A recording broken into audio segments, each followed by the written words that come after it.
I assume we are now live, so that's great, and it's great to regroup and to be back in plenary. I hope you all had a great day and you managed to enjoy as many sessions as possible. I know it was always difficult to choose which session to go to, so I hope that you will also enjoy the recording. Our comms team has recorded most sessions, and by tomorrow you will find them on our website and they will be accessible. So don't despair if you haven't been able to attend everyone.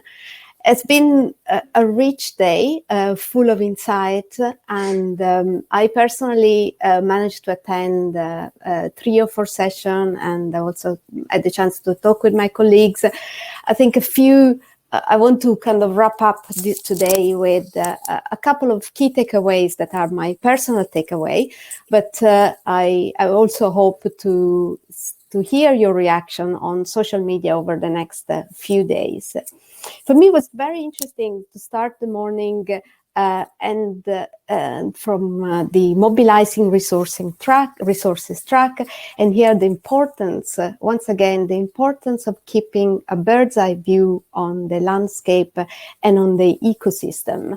So the importance to see where the most unmet needs of the ecosystem are, so that we make sure that resources and funds can flow not asymmetrically, but they can also go to the pre-seeds, the early stages. We've also heard that the influx of capital comes with a minimum ticket size, and therefore there is a risk really for some sectors that are more fragmented and some pre-seeds venture to fall through the cracks. We also heard a lot about the importance to work systemically. One of the latest sessions that we attend this afternoon on climate also showed the importance of engaging all actors in society. So not just the investor or not just the enterprises, but also civil society, our political system, our justice system, because that's only working systemically in a multi-pronged fashion that we can generate the impact that we are all here for. We had an interesting session on Small World, where we brought together the different sister network of IVPC. And again, a call to action for all of us. How can we make sure that innovation flows both way, cross-regionally and globally, right? The time of one-way north to global south, one-way flow is over, and there is a lot of innovation, a lot of flexibility and agility that happens in other continents. How can we make sure that we learn from each other and we really collaborate to truly change the system? Last but not least, some of the members that were in the foundation group this morning were warning us of a risk of going back to business as usual. You know, as the relief of coming out of the pandemic hits us, we human beings tend to roll back to old habit, to our comfort zone. So maybe my parting words today are going to be, how can we all keep each other accountable for not going back to business as usual and truly embrace innovation and change for a more just future, an inclusive future. And I look forward to seeing as many of you in Porto, and next year, hopefully, in person. So we have some esteemed panelists today in the room, of which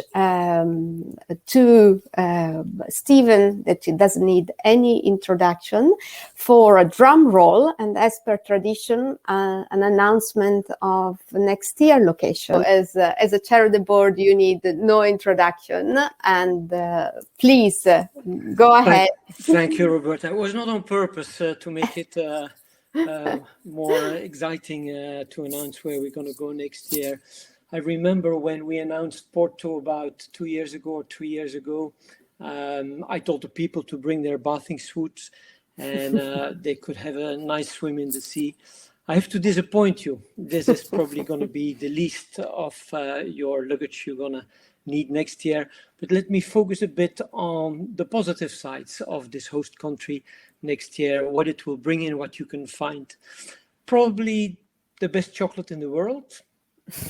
I would also say probably the best beer in the world, a flavor of surrealism, and definitely you have to try when you come, you have to try the mussels of Brussels. No Brussels sprouts, though.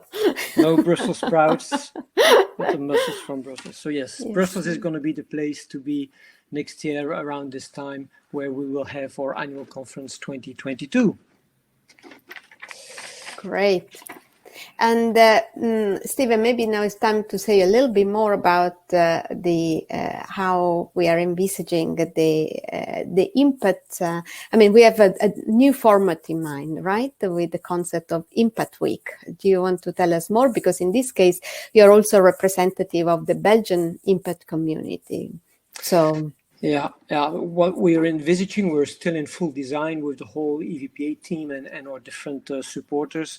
But indeed, it's going to look much more like an Impact Week, where for sure we have the traditional annual conference of EVPA, which is going to be front and center. But we'll also take advantage of being in Brussels, of inviting the European Commission. They will be in their second year of their multi-annual framework. So it's a very good moment also to see and hear how they will guide us in their fair transition and the Green Deal and everything that happens at European level. So they will play an active role in our Impact Week. We will also go back a little bit to what we used to do, but what was very manifest in The Hague, where we try to also engage with a social enterprise network. A social enterprise network that will rally many social entrepreneurs from around Europe and maybe beyond Europe, because for impact, Investors for Impact, the social entrepreneurs, of course, are a very close ally in everything we do. And the last thing we envisage, as you said, Roberta, is I'm a bit jealous when 2-3 years ago we were meeting the Portuguese community. I think they did a fabulous job in rallying also the local community and giving it a boost and using EVPA as a leverage to also step forward and make a giant step in how the local impact community could also benefit from hosting EVPA. So also, this is a very clear objective that as a Belgian impact community, we move forward and we solidify a little bit everything that's happening in Belgium around impact. Great. And we have with us in the room Piet Colruyt as a key representative of the Belgian community and the impact movement. Piet. Good afternoon. Yeah. Shall I say? Yes, why? Please go ahead. I'm very happy and excited that next year's conference will be in Brussels. First of all, although the offices of EVPA are in Brussels, I think it's the first time in the 17 or 18 years, I don't know, to bring the conference to Brussels, to Belgium. For me, one of the reasons I really think that Brussels is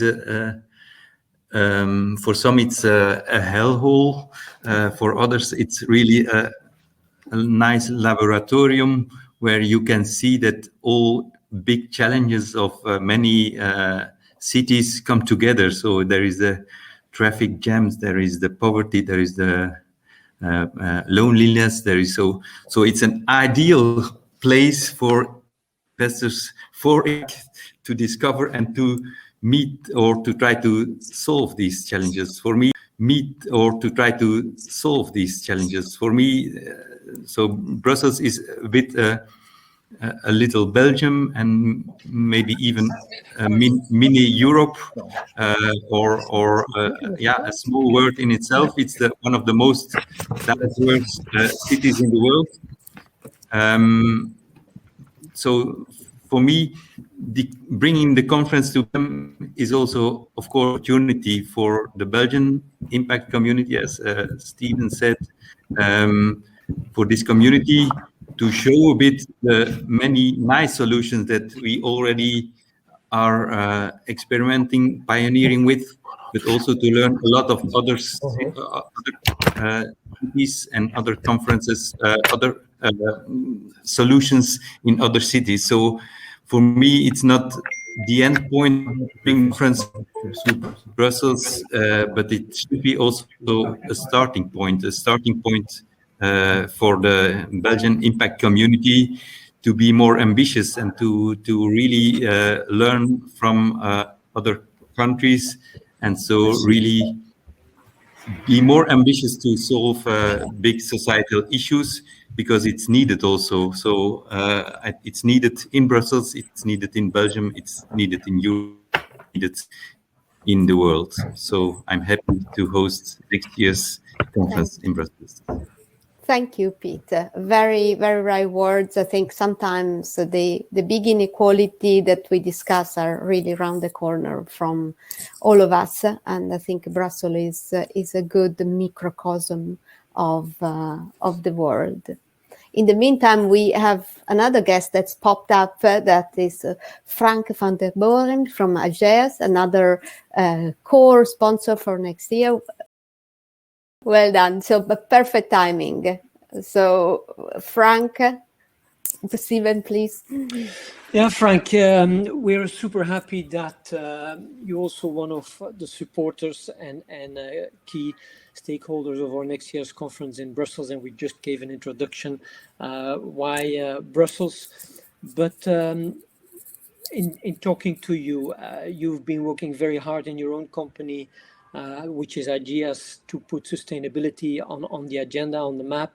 You've been quite successful over the last couple of years in doing so, and now the culmination is supporting EVPA coming to Brussels next year. What excites you about all of this?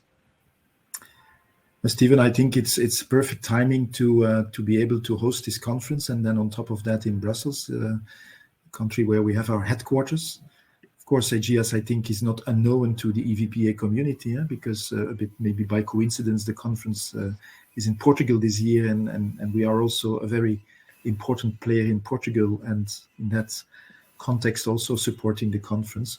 But having it next year in Brussels at the same time of the launch of our new 3-year strategic plan, Impact 24, we always give it a nice name, and the connotation of the end year of the plan is exciting, because after all the work we have been doing over the past year, as you know, but whereby it was not, let's say, formally sustainability or thinking in a sustainable way was not formally integrated in the strategy. It is now. It is really, I've managed with the team and with support of management to get it really at the heart of everything, of all processes, of everything we do, with very clear ambitions around our products, around our investments, in general on how we will manage the company, and the EVPA conference and having a possibility to support this initiative around impact investing will clearly add something, I think, to what we will do as a company.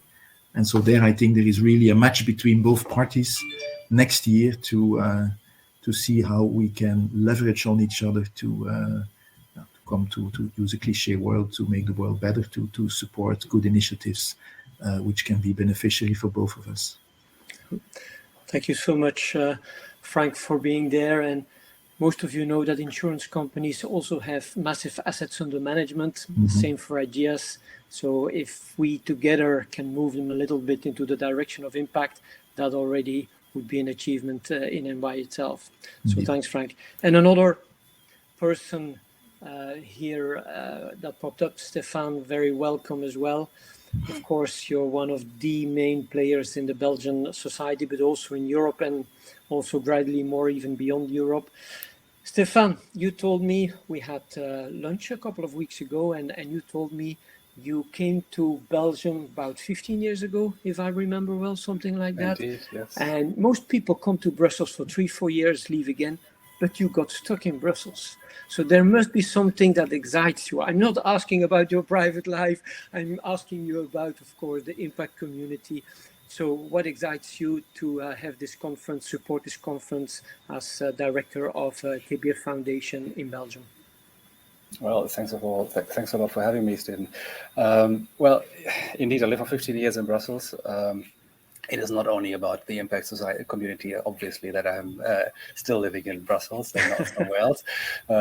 But indeed, I think if I look at my job and if I look at the King Bodam Foundation, we have done for many years venture philanthropy, impact investment, and it is an absolute exciting and growing field also for us. It is part of our toolbox. We're doing many other things. We're using other methodologies in order to do good in society, and the place where I have the privilege to work is certainly one of the very interesting ones in town. So we are very excited to have the conference also coming to Brussels. And I know for many people, it's not the dream place to go. Most probably people said Porto is so much more interesting than Brussels. We have all these business meetings in Brussels all the time coming in and out. But we will make sure that it's going to be memorable next year. And especially the social moments after all these 2 years of online meetings and online conferences. I think it's going to be great to just meet in person again and to have especially good social moments, which KBF is famous for. We have done this at the EFC. We're going to try to do this again at the EPPA to really have moments of exchange, learning, and simply some fun together. So I'm really looking forward to that next year in Brussels. Thanks very much. Roberta, for you, the concluding words? Yes, so that's great. Please mark your diary with the dates of 1st and 2nd of December 2022. And by the way, before I remind you of the key events coming up, I'll throw a challenge to the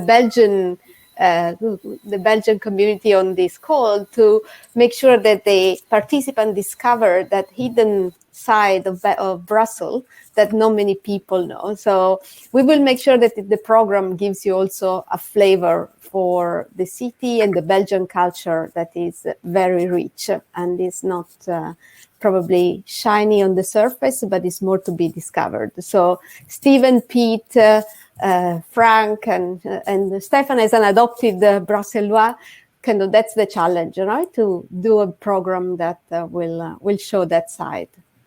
But in the meantime, we go back to the kind of final parts of our Impact Month. So tomorrow, for those of you that have signed up, there is the Investing for Impact crash course. And then next week, I hope to see as many as of you in Porto to continue the conversation and more to kind of crystallize the call for action for our community for the years ahead. Thank you very much for being with us all day and for your continued trust. Please continue the conversation. And once again, thanks to all the sponsors that made this possible. Without you, this wouldn't have been possible. So thanks very much and have a fantastic evening.